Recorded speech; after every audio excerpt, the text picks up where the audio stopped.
Once upon a time, in the land of Israel, there were 3 men named Shadrach, Abednego, and Meshach.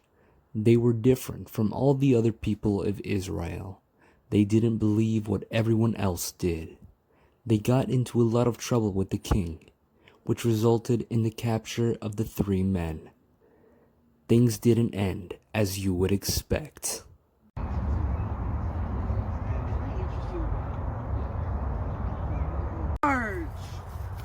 Is that an army?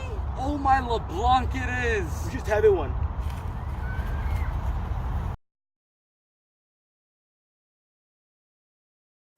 Meshach, Shadrach, and Abednego were then captured by the army and sent to Babylon to work as slaves.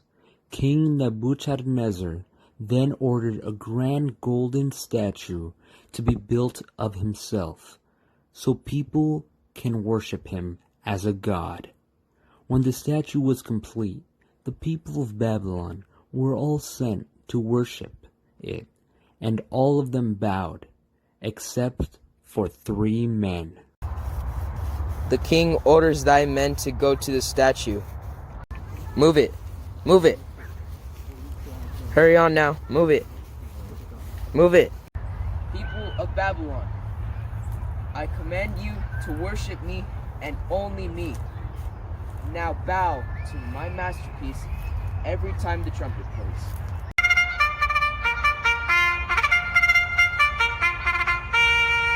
If you 3 peasants do not bow down to this amazing masterpiece, you will receive the worst punishment ever known to mankind. We would never worship such a fool. Then who do you peasants worship? Please excuse my friend, but with all due respect, we worship a god, not a lowly human like you. Guards, take these peasants to the furnace and have them burn. Move it. Move it. Hurry on now. Move it. Move it. The 3 men are then sent to the furnace to burn to death, and the king orders the guards to make the furnace 7 times hotter. The furnace was so hot that when the guards opened the doors, they were burned alive. But other backup guards grabbed them and threw them into the furnace. The guards were confused when they saw 4 shadows exiting the fire, even though they only threw in 3 men. To make the death even more painful, you will make the furnace 7 times hotter. Are you sure, Your Majesty? You listen to my commands, okay?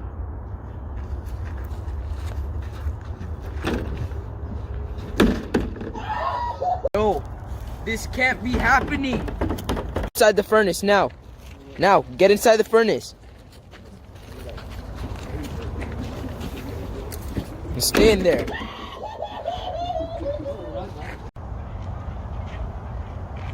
I am the Messiah. I am Jesus.